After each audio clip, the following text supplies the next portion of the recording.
Ahora vamos a hablar del proceso de transcripción del ADN, que consiste en la obtención de ARN a partir de la información contenida en el ADN.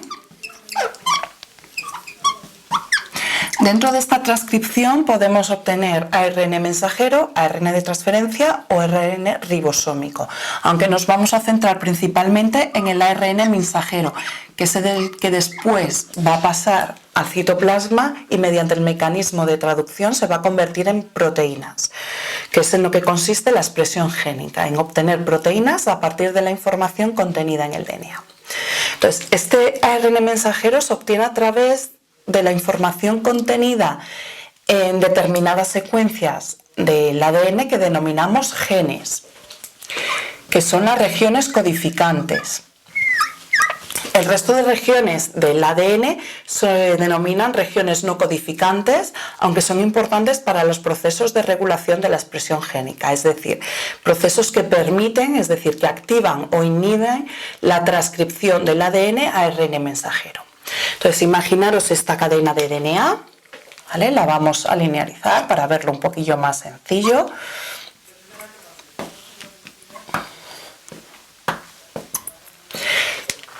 E imaginaros que aquí tenemos un gen.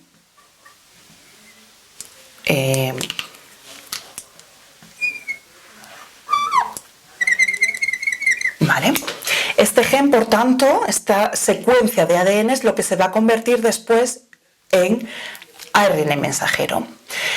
La secuencia que contiene el gen que va a ser utilizada como molde se le conoce como cadena molde, y a la secuencia complementaria, ¿vale?, la que no se va a copiar, se denomina secuencia codificante.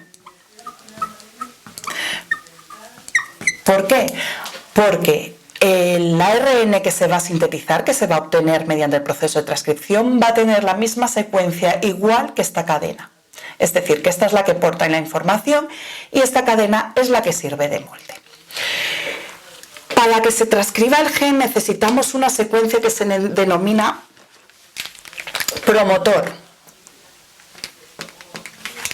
¿Vale?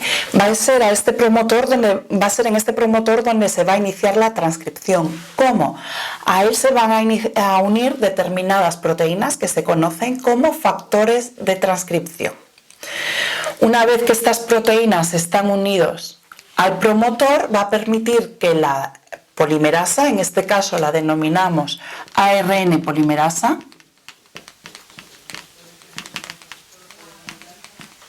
se pueda unir a él y por tanto comenzar la transcripción. El promotor no se transcribe, la transcripción comienza justo en el inicio del gen. Entonces, a partir de ahí, en sentido también 5', 3', se va a ir sintetizando una molécula de RNA mensajero que va a estar inicialmente unida al ADN y poco a poco se va separando de lo que es esta molécula. Por tanto, 5', 3'. La polimerasa va a ir avanzando y va a ir copiando esa cadena molde hasta que llega a una secuencia de terminación que estará más allá del gen, donde lo que hace esta secuencia es separar por un lado el RNA y que se libere, y por otro lado también la polimerasa, y así para la transcripción. Con este proceso obtenemos una molécula que se denominamos pre-ARN mensajero. Es decir, no es el ARN mensajero final que va a salir del núcleo del citoplasma, sino que esta molécula de ARN mensajero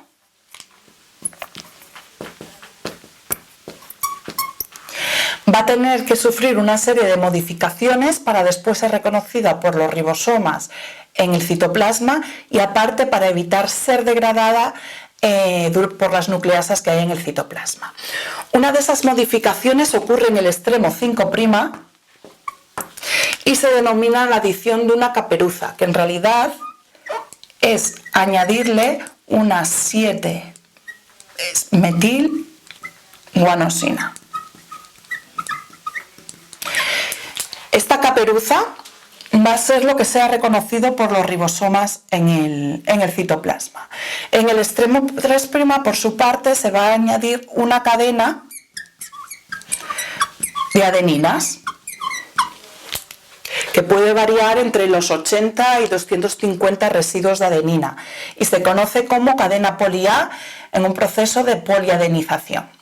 Pero además, en este pre-RNA hay secuencias que no van a ser traducidas, que se van a eliminar, y es lo que se conoce como intrones.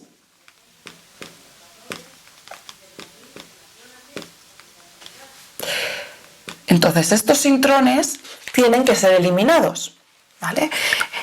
El proceso por el cual se eliminan estos intrones se denomina splicing.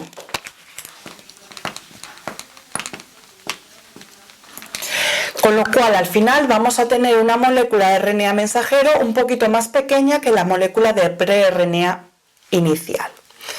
Entonces, finalmente tendremos, esta será la molécula de ARN mensajero que saldrá al núcleo, con su caperuza y su cadena en el extremo 3' de poli-A.